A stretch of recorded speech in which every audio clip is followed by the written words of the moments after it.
Action. Yeah. Hello, everyone, and welcome back. Wow, back to 2021. This is the first episode. I'm glad to have Sean and Phil from SABASAI and myself from Naked Insider. And we've got Edward Barker from Cleared Agency. So before we start, we're going to reveal in this video what's the number one thing organizations miss when they employ a new candidate and why that could lead to a potential risk at the later stage. So Sean, welcome back again. Thank you, mate. Let's go over what is trust and why is it important when we hire people? Trust, such a big word. When I look at trust, I will define it as a firm belief that someone or something is reliable, good, honest, effective, etc. It is a confidence, or it is the confidence in the honesty or the integrity of something or a person. And it's the basic foundation of almost every relationship in life. Now, I'll refer it as the glue of any society. That's what makes a society. Without trust, there is no society. Its presence really cements the relationship by allowing people to live and work together and feel safe and also belong to a group. So, and lack of trust cause fragmentation, conflicts, and even war. When we look at people, for example, a trustworthy person should be honest, genuine, and authentic. And lacking of trust allow potential development of harmful thoughts, actions, even emotional, such as negative attributions or suspicion, jealousy, even aggression. And over time, it can lead to bigger problems. So in the corporate world, for example, it can definitely help to grow the insider risk problem when having the wrong or non-trustworthy people. Great, Sean. Great, thanks for setting the scene. That's really important. And I wanted to add something, which is, I don't know if you've ever read this book. It's called The Speed of Trust, written by Stephen Covey quite a few years ago. If you haven't had the chance of reading this book, it's very well worth it. Now, the reason I bring it up is he describes trust as an equation of character and competence as the key aspects of trust. So I'm going to bring now Edward Barker, who's the CEO and founder of Cleared Life Agency. Interestingly, you're one of the first, or creator of the first, what do you call it, the civilian suitability clearance. But I look at you as Mr. People Risk Manager. So Edward, why don't you give us a little bit more of who you are? And I'll ask you the first question. What does character and competence mean to you when we talk about trust and when we talk about hiring people? Yeah, thank you. Thanks for joining, allowing me to be part of this. I've only got the water, so I don't actually have the pub, but we're okay.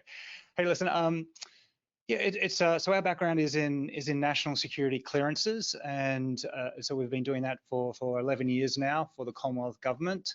And you're right, we've just created something called the Civilian Suitability Assessment or Clearance, and that's sort of using the frameworks of government and to be able to apply that to corporates that don't need a full or official security clearance, but still want to be able to have a measure of character assessment done in their hiring processes in particular, but throughout their workforce. So, but it's a good question. I love Stephen Covey. I think I was brought up with him when I was like 17, 18, 19. Okay. I got his 7 Habits of Highly Effective People. So yeah, yes. Absolutely love him. You're right, and that whole idea of character and competence is so important. And I would probably say that, I don't know if he says that, I can't remember, it's been a little while, but it's definitely not one or the other, right? So you can't just have whole lot of competence with zero character, or the other way around, a whole lot of character, but he's just really bad at his job. So you kind of have to have both. And I would even say, if you have a mathematical equation, that it's not a C plus C, character plus competence, but it will be C multiplied by C. So character or competence times multiplied by character. Because I think it's there's something about that kind of accentuates both of them. You need both, and they amplify each other. So, but it was interesting because there was a Supreme Court judge that had a quote in terms of talking about character, talking about these things. He said character has a clear intrinsic value. It's inseparable from the idea of that it's better in any walk of life, including serving of others in corporate world, let's say, to act reliably and with virtue, with fidelity, with honesty, responsibility, and appropriately, with a clear sense of proper, legitimate purpose. And this is what I found interesting: unaffected by the corruptive and the perverse. And so when I thought of that, I was like, gee, that's a really interesting way to describe character, and not necessarily defining it, but just kind of describing it. I don't know if you read any of Dan Brown's novels, but there was one that he wrote a few years ago now that he actually used the word sincerity or integrity or character for, and went back to where the roots came from, which was a thing called without wax. And it came out of, I think it was like, the stone statues that are in, ancient Greek and all those. They have people that fashion those and put them together. And the idea of without wax meant that some of them, if they chopped off an ear accidentally, they would put wax in its place, which was fine if you tried to sell it on eBay at the time. But if it then started to get really hot, so Middle East is pretty hot as well. You start to melt. And so at 45 degree heat, let's say, this starts to melt. And so that ear or the nose or perhaps a private part, wax just completely removes it. And so the idea there of the word sincerity or integrity came out of this idea of without wax. So it was a whole, it was a one. And you think about mathematics, talking about maths again, but the idea of an integer is a 1 or a 0. It doesn't have a partial. It doesn't have a point, decimal point. It's just a whole. And so when you start thinking of character and start thinking of those types of things, I see character and competence being really, part of the whole person. And it's important for us to be able to look at that in some definitive and more qualitative way than potentially we've done before. Okay, I just think for the viewers, how do we simplistically define what is character and what is competence? So, and the next question is why do we only look at, when we hire people, just on competence only, predominantly? Yeah, Sean, I'll take a stab first if you'd like, but there's probably, it's important because staff have access to information and to resources and to people that are valuable to the organization. So they're placed in what we call a position of trust. So they may have access to IP or profits or reputation is really valuable. And so to have any of those reduce because of character or issues like that with wax, it causes problems. So I'll give you an example. So retail industry in Australia lost $9 billion last year alone, and that was just theft. Now, most of that people would go, yeah, that's fine, that's shoplifting, that's someone coming out. But the Australian Retail Association said, no, that's not the case. In some of those areas, in some of those sectors inside subsectors, 90% of the what they call shrinkage is actually employee theft. So there's some big issues in terms of trying to figure out. So when people move into a position of trust, character, and if you want a quick definition of character, I think John Maxwell called it who you are when no one's looking. Character counts. Character matters. And so think about the three royal commissions recently. So the sex abuse, religious institutions in a position of trust. You've got bankers in a position of trust, and you've also now got, just a week or two ago, you got the aged care. All three in their final recommendations said you need to enhance your screening processes, because people in position of trust aren't being checked. So I would say that, yeah, there's challenges there, but that's why it's important, because when no one's looking, what are they doing? Are they doing the right thing? Correct. So I'm just going to add the notion from this book again. So the way that Stephen Covey refers to it is that basically characters combine of intent and integrity, while the capability and the competence is based on the results. So the skills, the references, the resumes, and so forth. So my next question to you, Edward, is what is the percentage of people faking their resume, for example, or being dishonest when they're actually applying for as a candidate? Yeah, there's lots of different types of stats out there. I think the last one, Forbes magazine said 84% have a discrepancy or an issue or an anomaly or just an outright lie in their CV. So, I mean, you think about it, there's pressure. You want to be put in the best place and positioned Correct. well. You want that interview, let's say, and so you're going to potentially put something inflated that may not be true. So yeah, there's issues there. Now, a lot of that can kind of get sifted through before it even gets shortlisted, but yeah, up to 84% have got discrepancy. Yeah. And Sean, I'm going to answer that question. Why or how come that situation allow that to happen? During an interview, people like to embellish their CVs, all the references they provide, all the stories they make based on some truth, but they will never talk bad about themselves. We all know the traditional questions of recruiters and future bosses. What is tell me one thing bad about yourself, or what others will talk about. So we don't tend to talk bad about ourselves. So what makes that situation easy to lie? Yeah, I mean, think about it. You've got half an hour to present your best, put your best foot forward. You don't want to be stuck talking about other issues that don't put you in a good light. So you may want to talk about it, or you may want to address it, but at that moment in that interview, it's not the right place normally to be able to handle it. So it's tricky for a recruiter or a hiring manager or that person who's doing that interview to really want to. There's probably bigger fish to fry in terms of competence, let's say, to go, let's make sure this person can do what he can say he can do. He can talk the good talk and be able to provide and deliver the results. So yeah, it's a tricky one. You've only got a very, very short amount of time to be able to handle things that could get complicated and could get messy really quickly. Yeah. So Sean, from your perspective, I was going to ask you the question. So what would happen to an organization as a result of bad hiring?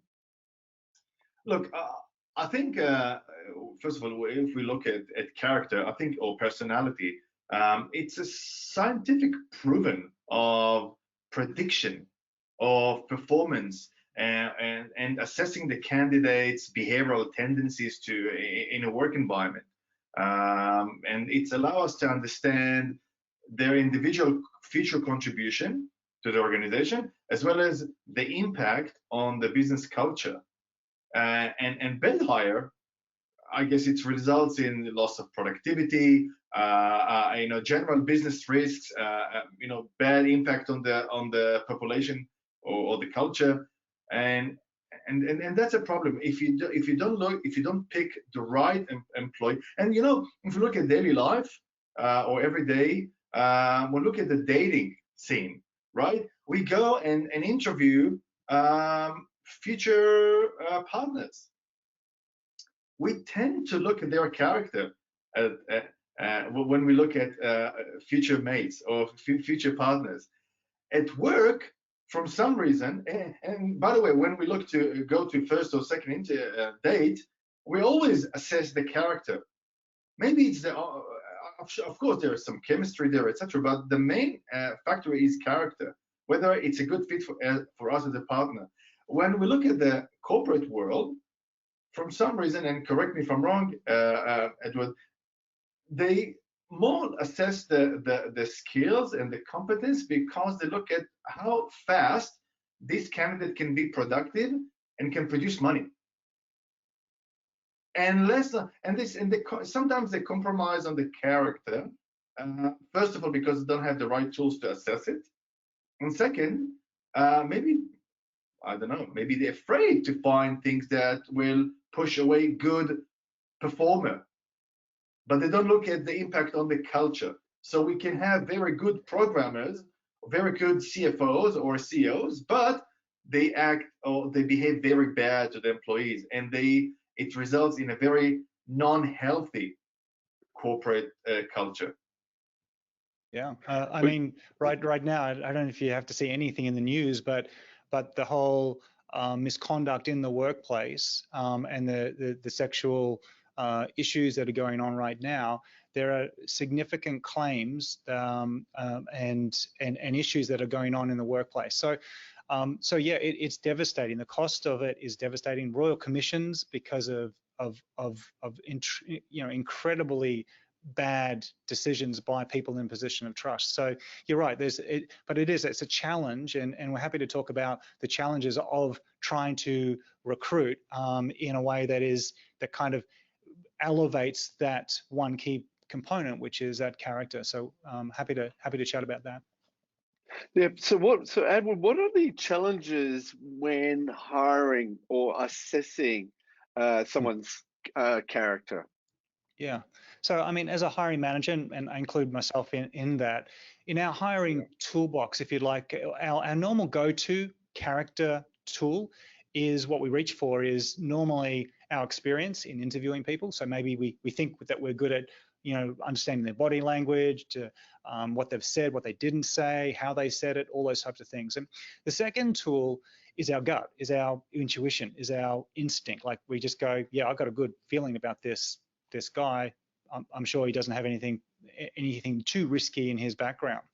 So the challenge, if you like, or the pushback that I see in character and in assessing character is usually, why go on a fishing exercise for red flags? I know that's mixing metaphors, but why go fishing for when my gut says there's no there there? Do you know what I mean? Like, so it's sort of like, why would I want to waste that time when I could just get this guy in the seat and make it happen? The second challenge is that we found is that character checking process does take time, and the right candidate may not wait around for you to do those checks. So there's a speed element to it. There's a pressure element to it.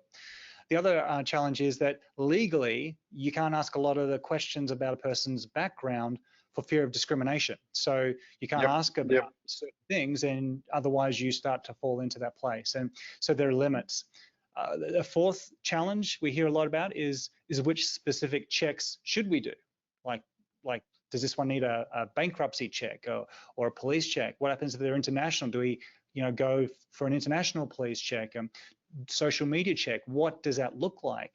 Digital footprint check, what do we do? Yeah. And so probably the fifth challenge is probably what most people fear the most is, what if a red flag shows up? Now what? Exactly. Right, and how red is red? Right, there's tolerance levels all the way through. How bad is bad, and does it make them unsuitable for the position? So they're probably the challenges that I can see that are pretty standard, pretty common. There's probably some others as well that others may be able to pick up, but they're probably the ones that I see regularly. So the question then is that coming from your personal judgment, or is that basically a service that, for example, Clear Life Agency provides? Yeah, so when it comes to assessing, you go about assessing a person's character, the government uses the term suitable, which essentially means the same thing as character, but it's called suitable. So the government actually defines character traits. They actually call them suitability indicators. And they're looking for, I call it the HTTMLR, which is honest, trustworthy, tolerant, mature, loyal, and resilient. And so those are the six, if you'd like, suitability indicators that are getting checked, and it's all enshrined, encoded in what they call the Protective Security Policy Framework. That's out there. Anyone can check on that. So it's about assessing. It's assessed by reviewing a person's background and seeing if there's any potential adverse behaviour. So there's 7 broad categories that we look at as a government vetting agency. There's 21 subcategories under that called concerns that all need to be assessed. And so because it's a people risk assessment, ultimately the question, and when we do our hundreds and literally thousands over the years, recommendations to a delegate for a security clearance, national security clearance, the question we have to ask ourselves is, has the risk reduced to an acceptable level or not? So it's very quite binary, if you'd like. It's a go or it's a no. And so there's thresholds there. There's, we can go a little bit further than that, but generally speaking, that's what we're looking for. Can we assure the government that this person is not a risk, or the risks have reduced to an acceptable level? So that's how we go about assessing a person's character. So the challenge, go ahead there, Sean. I just want to ask you, maybe, Edward, you're very focused now on the pre-hire and the right capability to provide organizations to filter the right people based on these criteria. Now, will you recommend organizations not to just to judge the trust before hiring a person, but also continue to judge the trust after they employed? Because we know that people are dynamic, and people behavior is dynamic, and people bring with them every day different elements that they have different drivers every day that they bring to work. So the people can change. The person you got married 20 years ago is not the same person today. The person you hired 5 years ago is not that person today. So is it like it's like a driving license? We teach the person how to drive. We do the driving test. Is reliable. We trust them. We give them the driving license, but we always assess their driving skills. And if they fail, we manage to align them back on track. Is this something you recommend organizations to do? Yeah, for sure. So there's 2 elements to that. I mean, from a national security perspective, so government, if you have been issued a baseline security clearance, which is one of the lower levels, you've got that for 15 years. Right? It's a 15 years. So from a checking, like you got a license, driver's license there forever, but from a baseline security clearance, it's 15 years, and you are mandatorily requested to self-report any changes in your circumstances. So there's something in catching that, but all the way up to the highest level, the PV level, then there's a lot more rigor going around. Why? Because the risk assessment is much higher. The information that you have at that level is a lot dire, and the grave damage that can be occurred from that. So they're getting more checks more frequently. There's more reviews that happen annually, and those, but still, it's a 7-year to do the whole process again is another 7 years. So yes, so that's PSPF 12. PSPF 12 says, is that person suitable? PSPF 13 says, do they have ongoing suitability? And that's kind of what we're talking about now, where I think from a personnel security, there's elements there that are really important, but it needs to be supplemented. It needs to be looked at with other technology, with other elements as well. But to answer your question, yeah, PSPF 12 is a big deal in terms of getting the person inside. I mean, I'll give you an example. The Victorian Public Service had 60% of their contractors don't even have a police check done on them. So there's 3,000 people that their criminal history has never ever been checked, let alone assessed. And so a lot of our work in terms of just socializing and popularization of security is just start somewhere, and that would usually be your next hire, your new hire. Make sure that you do something that can kind of help. So I hope that answers your question. But yeah, it's a tricky one, and it doesn't end just because they're now in the front door. Yeah, well, I think this was going to be another conversation that we were going to have in terms of continuously judging a person's suitability. So just a few more questions there, Edward. So Sure. what are the things that we can ask a new candidate, and what are the things that we can't ask, given that we're breaching potential privacy of the person? Yeah, it's a hard question, really, because some of the stats said that 3 in 5 candidates who actually were asked in the interview about their criminal history denied it, Yep. even when they did have a Yes. conviction, right? Yes.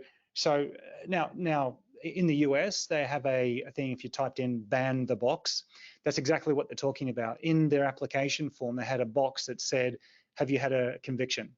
And you had to cross it to say, yes, I have had a criminal history. And so they've said, ban the box, stop that from happening. And to be fair, and we talked about it before, let's say it was a minor issue, that from your perspective, minor issue 20 years ago, the candidate doesn't want to spend 10% of their time, 3 minutes of that interview, kind of explaining it away. It just doesn't, it's not helpful. And surely there should be Correct. a better way or another discussion to be able to manage that and be able to discuss those issues. So yeah, I would probably inside that hiring is remain confident in what you've been doing now, but add some rigor, add some assurance that your gut feeling is right, is a right one. Yes. When I think it's, again, stats say about 1 in 4 hiring decisions are bad hires.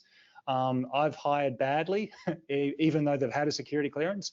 So it's not a foolproof way just to be able to do a gut feel, and so to have some assurances, some measures is going to be helpful. So yeah, that's what I would probably tend towards. Stick with your hiring.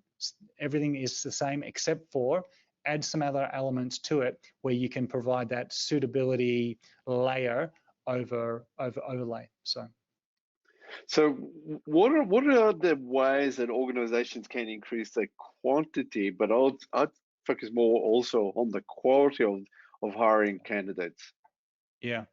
So and it could be also the other way around. Yep. So, from a candidate, how should they approach it? Yeah, well, I'll stick with some advice, some really low-hanging fruit to start with, and it costs you nothing as a hiring manager, as an employer, including your job advertisement, that the shortlisted candidates may undergo a security clearance. Undergo a background check. Right, just that alone is going to eliminate the most obvious offenders who go, it's not even worth my time. If they're going to check my background and I know it's pretty dodgy, then I'm not going to even apply for the job. So that's a quality by 20% just on that alone. The second one is a Glassdoor research paper had that that if you add a quote unquote good background screening program, you can increase the quality of your workforce by 70%. So drill down to that, but that's amazing. 70%, you can increase the quality by 70% just by adding a good screening program background. So if you're not already doing, call it good, but or not already or doing ID checks or police checks, then perhaps look to your HRIS platform. So some have marketplaces out there that CV Check, for example, or First Advantage, Sterling Risk, Pharmacy ID, all of those guys. So just consider outsourcing to those guys to do that. But also consider, and this is probably where we come in, consider outsourcing the investigation, the interview, and the adjudication, that judgment, that risk assessment process that uses government risk standards. Not just for your red flag candidates, otherwise you kind of have a double standard inconsistency in your workforce. But so that would probably be the other way: is think about just having something fast, quick, but also comprehensive to be able to manage that background. Great, excellent. So just wrapping things up, what will be the sort of #1 takeaway for both of you guys that the viewers can take out of this conversation? I'll start. I think for any organization, they will profit enormously from hiring people based on their character and not just on their resume. Character is important, and doing that will help to strengthen the company's culture, the bottom line, and also help to reduce risk for the long run. think, yeah, that's my takeaway. Look at people. When we look at people and we talk with people, we need to look at them. Yeah. No, Good. Great takeaway. Singing from the songs, same song sheet there, because partly because something like this, an employment screening program, fits neatly into other government risk and compliance programs that you may already have. So that yeah, fits really well into that. I would also say that on the flip side of that, the cost of managing a hostile act, so whether it be a data breach or whether it be a violence in the workplace, any one of those, the value, both the qualitative value, so the Privacy Commissioner, if you have a breach, data breach costs, I think was $1.8 million fine. I think it's gone up to more than $2 million. The average cost for a data breach is about $5 million for employees under 100. So it's really that cost of managing the hostile act, or that insider incident, and the recovery afterwards is huge, and it's significantly higher than the cost of properly screening your people in the first place, and then having some sort of program that can continue that process. So I'd just say that the return on investment is a no-brainer. Of course, excellent. A bad person will contaminate all the surroundings. So it's not only the direct damage; it's the collateral damage that can be very harmful. True. Yeah. Edward, is there a question that we should have asked you but haven't yet? That's something like one of the questions that we ask in our interviews. Or do you have any last comments that you'd like to mention? Yeah, no, I mean, this is our, we love talking about that. So I'd love to, jump on another pub crawl with you guys, because this is really helpful for us. But we've got lots of resources on our website, cleared, spelled incorrectly, cleared.life. Just click onto blogs. We've got about 100 different articles, depend on who you are and your sector. It may be of interest to you, but overall we can see a significant, not only the Royal Commissions, but critical infrastructure components now are all coming and basically saying we need to do a better uplift in personnel security. So we're seeing that kind of across the board. The Australian standards for employment screening is about to increase as well to include adjudication. So we're seeing that society as a whole is going, we need to look at trust in a better way than we have done before. And so it will come by hook or by crook, if you like, or by legislation or by preemptively going, this is costing me pain, so let's reduce the pain to start with. So excellent. And what's the best way for people to reach you? Is it clear.life, the website? Yeah, cleared.life is probably the easiest way. We offer a CL0, which is kind of like our basic assessment, equivalent to a baseline security clearance. All the interview questions and the analysis, we turn that around within a day for you, and it's free for the first one. So if anyone wanted to try that out on their next candidate, or contact us and say, hey, I'd like to do it myself, just to see what it's like, then we're happy to help out as well. So yeah, that's probably the easiest way to get in touch. And Edward at cleared.life, and our phone number. But yeah.